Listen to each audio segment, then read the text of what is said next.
Olá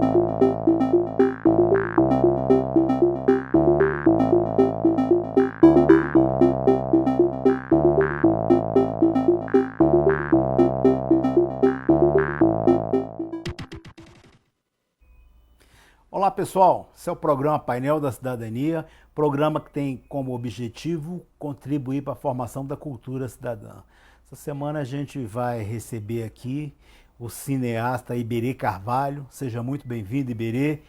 Obrigado. Iberê Carvalho aqui, eu já estou aguardando já há um tempo e esperando esse momento, porque a gente vai falar especificamente do filme que ele vai lançar no Festival de Gramado agora, mês que vem, né, Iberico? Vai começar agora dia 14, né? Dia 16 dia 16, é a noite de abertura. Exatamente. E vai ser lançado o filme O Homem Cordial. E a gente vai conversar com o Iberê, saber um pouco das nuances do filme e saber o que a gente pode informar um pouco dele sem assistir o filme. Porque vai ser muito bom, gente. Eu estou muito afim de assistir esse filme. Estou muito afim mesmo. Iberê, seja bem-vindo, né? Como eu já tinha lhe falado. Cara, fala um pouco sobre esse filme, O Homem Cordial. O Homem Cordial é o meu segundo longa-metragem. Isso. Né? O primeiro foi o Último Cine Drive-In. Último Cine Drive-In. Filmado todo em Brasília? Filmado todo em Brasília, todo em Brasília, que conta um pouco, não é sobre a história do Drive-In de Brasília, mas ele se passa lá e a gente acabou se alimentando muito dessa história do cinema para construir essa história. Na verdade é um dos últimos, né? É o último ainda. O último mesmo? É o último. Existe. E que depois do filme, ainda bem, ele ganhou uma sobrevida e está aí vivendo bem e está tendo uma média de público bem favorável, assim. Fico feliz com isso. O Geração Coca-Cola foi lá também, cara. Foi, né? Foi show também. Um cineasta aqui de Brasília. É um espaço que está sempre aberto para o cinema de Brasília. Todos os cineastas que procuram a Marta Fagundes lá para exibir um filme, ela está sempre aberta para receber. E o Drive-In teve uma sessão de estreia lá que foi histórica.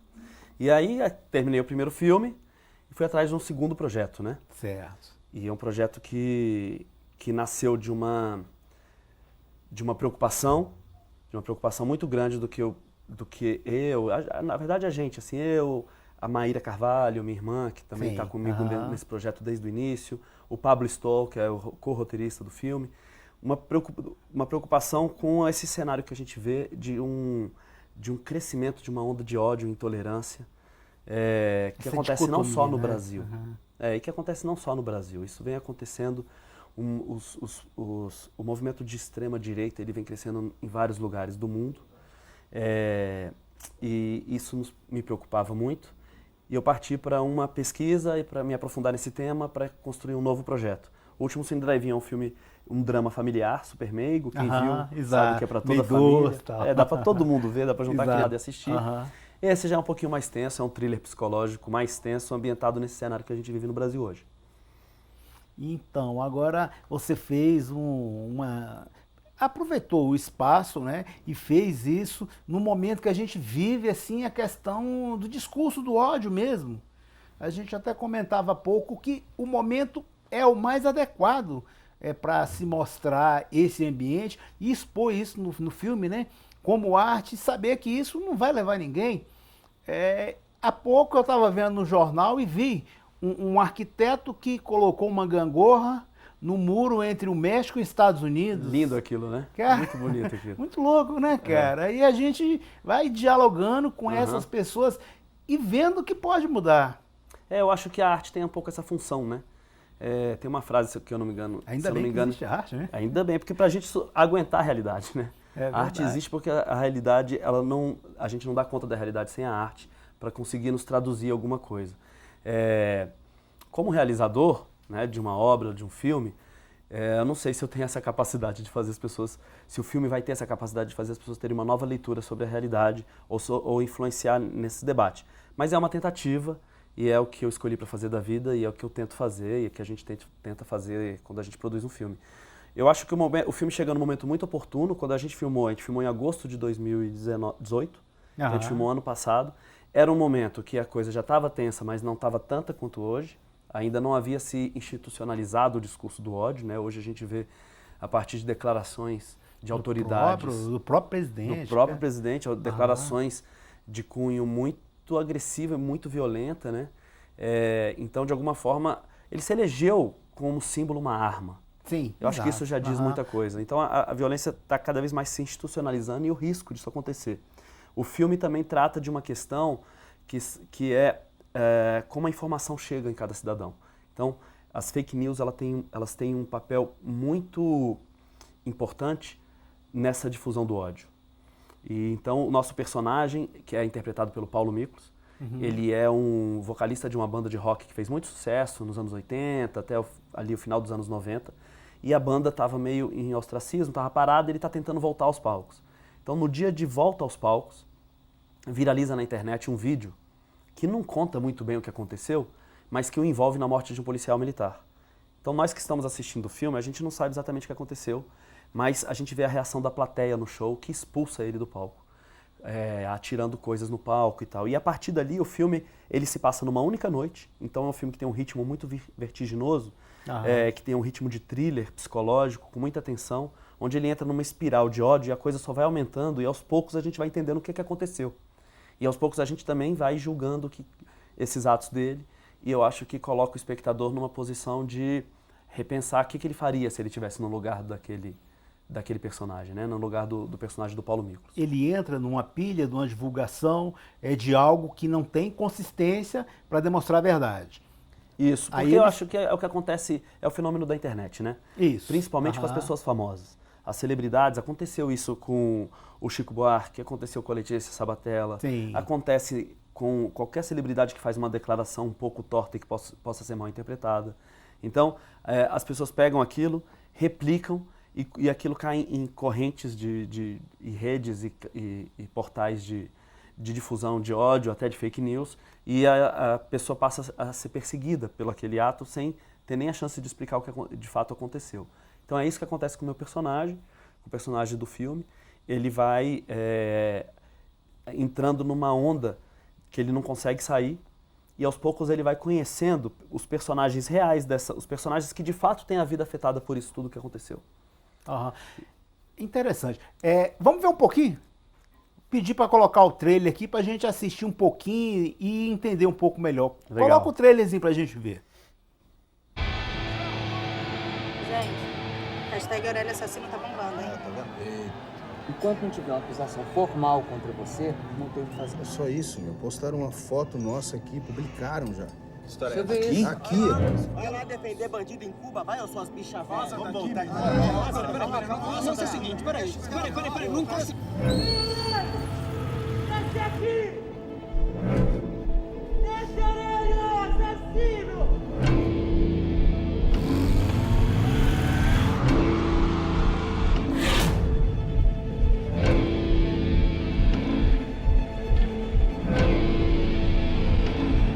Você quer me ajudar? Então você traz meu filho, vivo!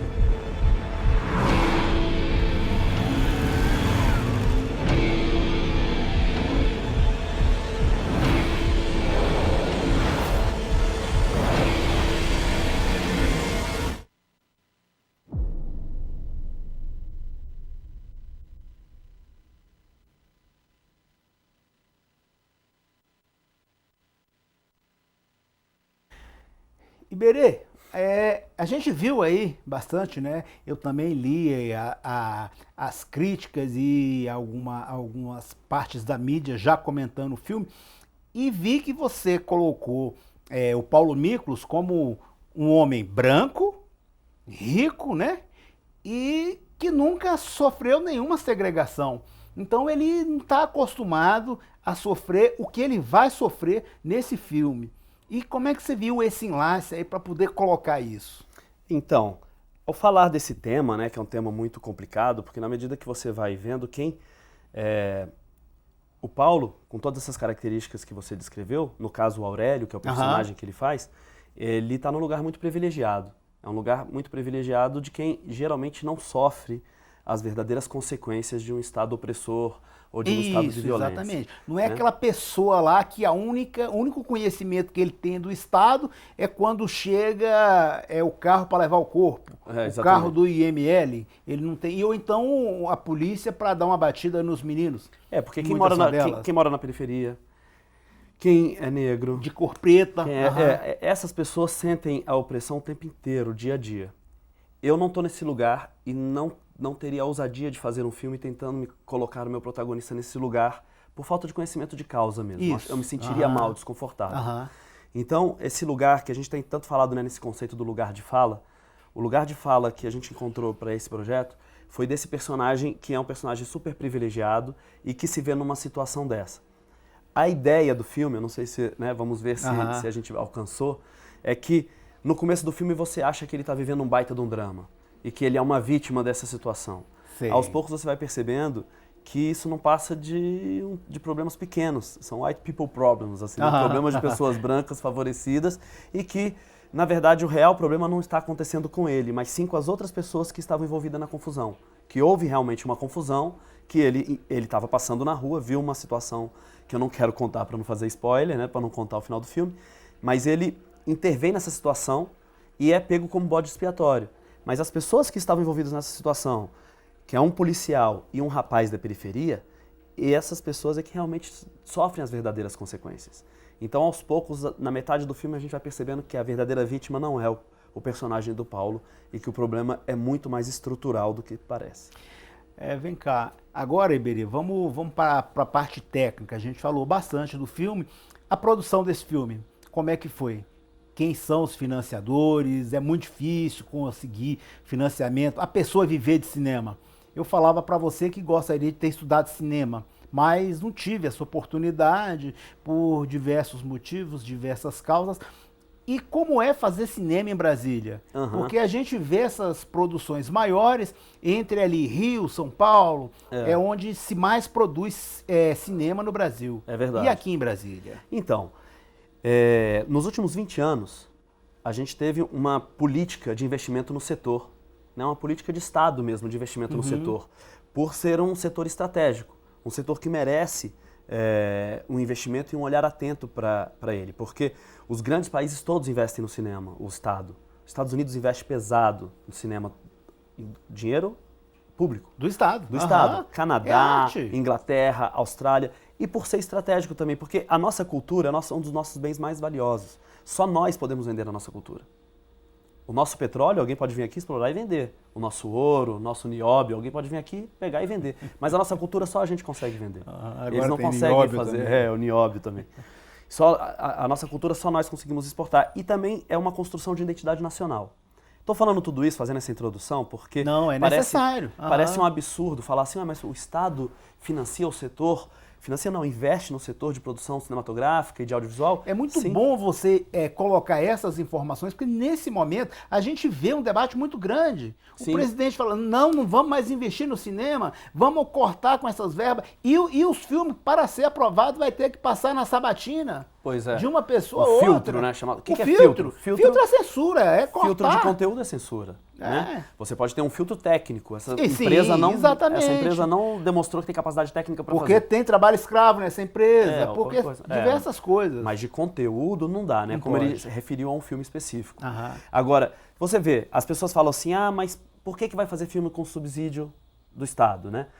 De todo o subsídio estatal, de toda isenção fiscal que o Estado faz, em todos os setores, o que vai para o audiovisual é 0,6%. 0,6%, não é nem 1%. Para a indústria automobilística tem subsídio, para o agronegócio tem subsídio. Sim, e muito. E muito. Para a construção civil, TVs abertas, a Globo, grande subsídio que a Globo já não teve, senão já tinha falido em alguns momentos. Então, só que o audiovisual, ele é obrigado a botar lá nos créditos iniciais e créditos finais, ali no nosso teaser foi possível ver as cartelas do governo federal. Porque nós somos obrigados, e eu acho que está certo, a colocar a cartela lá dizendo que esse dinheiro teve subsídio estatal. Agora imagina se todo o arroz, todo o feijão, todo o milho, toda a soja que a gente comprasse tivesse lá o selo do governo federal porque tem subsídio.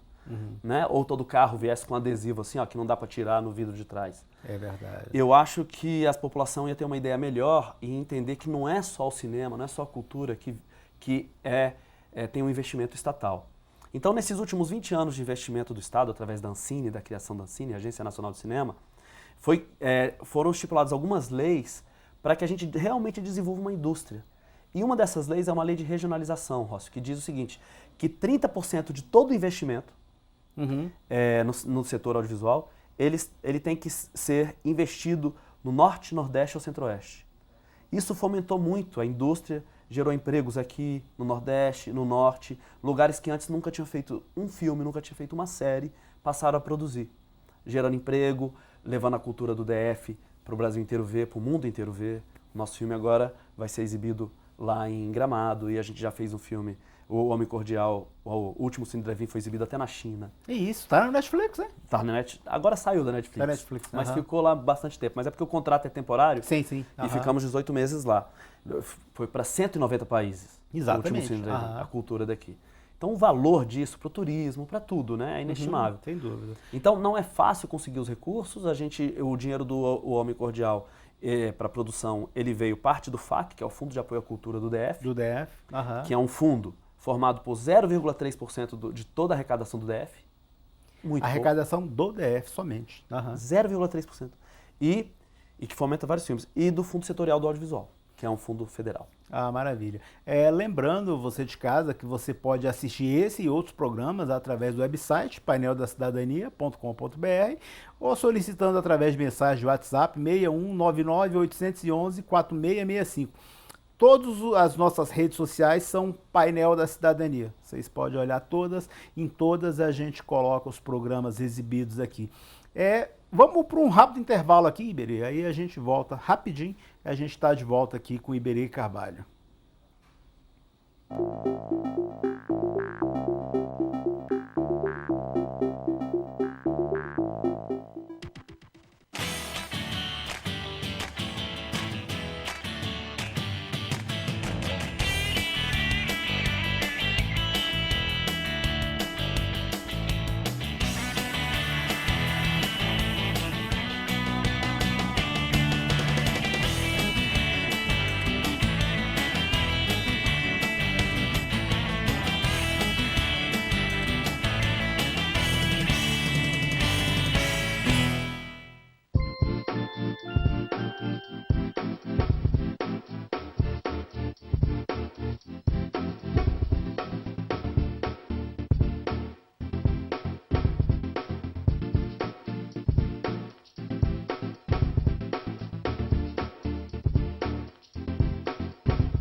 Olá pessoal, esse é o programa Painel da Cidadania.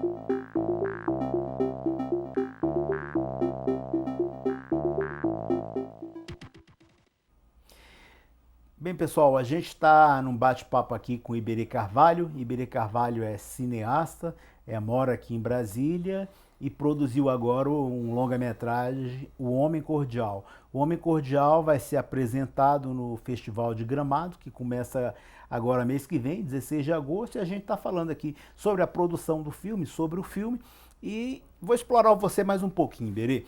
Vamos lá. Em relação, cara, a gente falou da dificuldade, dos critérios e das burocracias para se produzir um filme aqui em Brasília.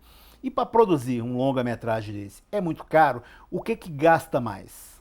É caro. O cinema é uma das artes mais caras, por conta do tempo de envolvimento para se fazer, né? Para você ter uma ideia. Quanto tempo você levou para gravar esse longa? Olha, a gravação em si ela não demora tanto tempo assim. No caso do Homem Cordial, a gente gravou em 5 semanas. Mas o tempo de preparação para chegar a essas 5 semanas, você já tem uma equipe muito grande trabalhando o que a gente chama de 2 para 1, né? Que são 5 semanas de filmagem, então você vai precisar de 10 semanas para preparar e deixar tudo organizado e se organizar para a filmagem. Sim. Então você bota aí mais 10 semanas anteriores. Antes disso, você tem uma equipe um pouco mais reduzida, trabalhando num planejamento, levantando recursos, contratando equipe, fazendo toda a parte de logística para que essa grande engrenagem comece a rodar, né? E o roteiro, para você ter uma ideia, eu comecei a escrever em 2015. Então, envolve muita gente. A gente fez uma conta que de empregos diretos e indiretos, o nosso filme empregou 800 pessoas. Muita gente. É muita gente. Porque você tem, só de figuração, nós tivemos 500, né? Só que você tem um emprego indireto também, de alimentação, e a roupa que precisa construir.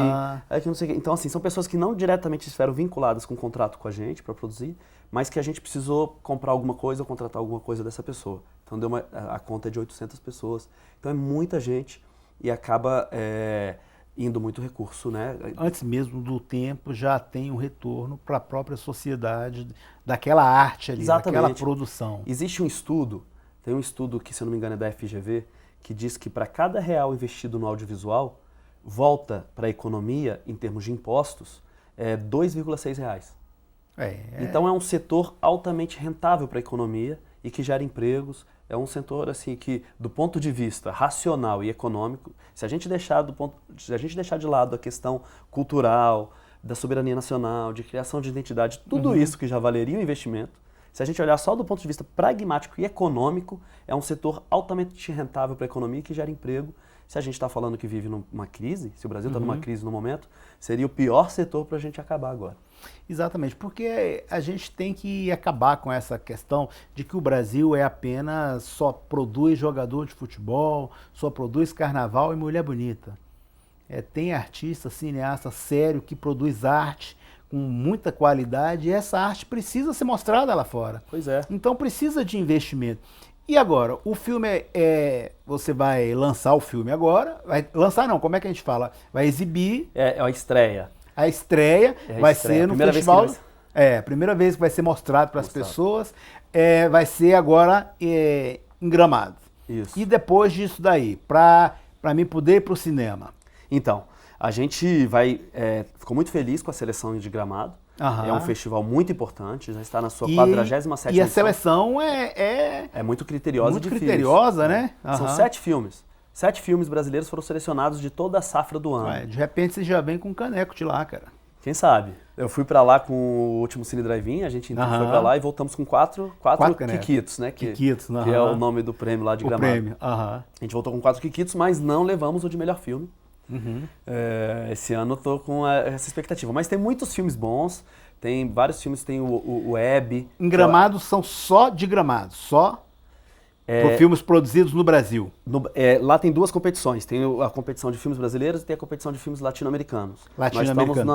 Nós estamos na de filmes brasileiros, que é a principal competição, porque a latino-americanos é uma competição mais recente que Gramado criou para gerar mais intercâmbio com os outros países, né? Mas a competição que tem 47 anos de existência e um grande glamour é a de filmes brasileiros.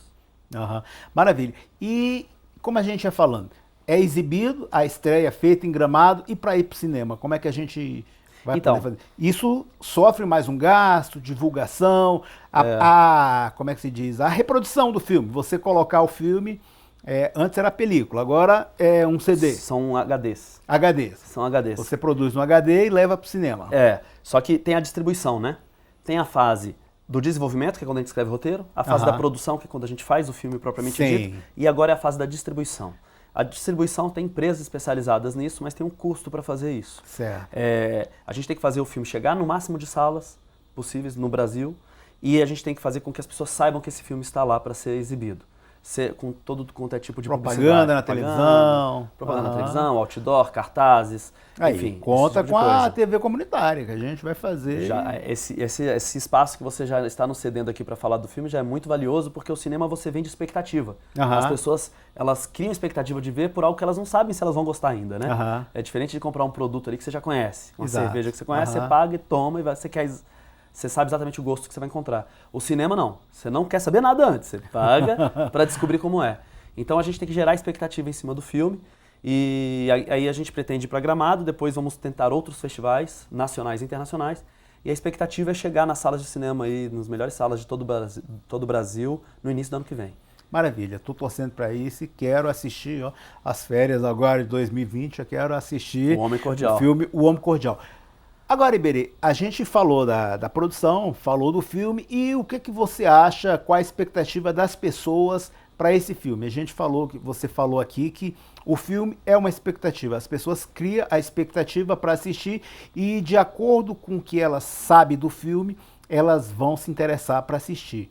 E o que você acha que as pessoas vão achar desse filme? Porque a gente falou que o momento é mais que atual devido às circunstâncias políticas e principalmente sociais no nosso país, por diversos motivos, né? O filme ele tá ambientado nesse cenário turbulento que a gente está vivendo, de uma sociedade em efervescência.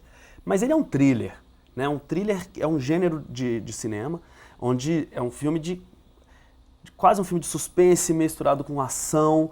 É um filme de muito entretenimento, assim. É um filme vertiginoso, onde a gente tem um protagonista metido numa situação extrema no meio da cidade de São Paulo, onde o filme todo se passa numa única noite. E é o Paulo Miklos, né, esse cara. O filme começa num baita show de rock.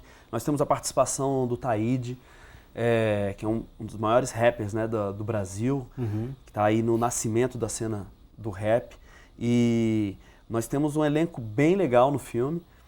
E o filme tem todo esse contexto político, todo esse contexto das ondas de ódio, da violência, mas ele não é um filme, como é que eu posso dizer, um filme tese. Um filme que a pessoa vai sair de casa para ver uma tese sociológica, por conta, de repente, o título pode remeter a isso, já que exatamente. Já que a gente trouxe o título aí do Sérgio Buarque de Holanda, né? Que é um sociólogo que escreveu esse conceito, o Homem Cordial, num livro Raízes do Brasil. Mas o filme não, o filme é nervoso, deu pra ver, eu acho que no teaser, aí no trailer. E eu acho que as pessoas podem, além de refletir um pouco sobre o momento que a gente está vivendo, podem se divertir mesmo. É um filme bem tenso. Um amigo meu assistiu e ele falou assim, faz tempo que eu não ruí a unha no cinema. Putz! Então eu acho que é um pouco isso que as pessoas podem esperar. Maravilha. E o Paulo Miklos? Cara, porque o Paulo, ele se empolgou e tal. Ele tá muito empolgado com o filme, ele tá muito presente, o filme é na cara dele o tempo inteiro. E ele voltou tocando, né, cara? E ele tá fazendo show, tá fazendo muito cinema, e ele é um ator muito inteligente. Ele começou no cinema com O Invasor, do Beto Brant, em 2003, já tem um tempão, e é um ator, cara, genial, ele é muito bom. Muito bom mesmo, ele tá fantástico no filme. Iberê, a gente tem praticamente 1 minuto. Eu quero agradecer sua presença aqui e queria colocar as câmeras do programa Painel da Cidadania aqui na TV Comunitária para que você faça suas exposições, convide as pessoas. Legal. Bom, é isso. O Homem Cordial vai estar nas telas de todo o Brasil, espero que no início do ano que vem. Vocês podem nos seguir no Instagram ou no Facebook, na página do filme, O Homem Cordial. É só procurar ali que nos acha. E ali a gente tem botado fotos de making off para quem tem curiosidade de como a coisa acontece, notícias de lançamento, teasers. Esse foi só o primeiro teaser, ainda vamos lançar mais trailers e teasers. Então, segue a gente que você pode acompanhar como é que vai ser o processo todo. Iberê, eu quero te desejar boa sorte, te agradecer imensamente e chamar a população para assistir, porque eu realmente estou muito curioso para assistir esse filme, estou com muita vontade mesmo de assistir. O envolvimento do filme e a questão do imbróglio que tem esse filme aí me faz querer saber mais, principalmente porque a gente vive num país onde o discurso do ódio foi implantado e a gente já colhe frutos. A gente está vendo as pessoas numa dicotomia ideológica, sem questão. E o que me admira muito, Iberê, é a questão das pessoas, cara, relativizarem umas loucuras. É verdade, a gente não pode normalizar essas coisas. Eu não queria comentar, mas eu sou obrigado. Ontem o presidente falou, cara, da questão do pai do presidente da OAB, que foi morto na ditadura, ele debochou, cara. E muita gente está relativizando esse discurso. E não é só um debate, parece uma ameaça. Exato. E ele parece saber o que aconteceu. Isso foi um crime. Não, como é que um presidente sabe o que aconteceu? Então ele se torna cúmplice desse assassinato. É verdade, exatamente. Se sabe, fala. Se não sabe, meu amigo, vai responder crime de responsabilidade fiscal. Muito sério. Muito obrigado, Iberê. E para você de casa, um forte abraço e até a próxima semana. Tchau.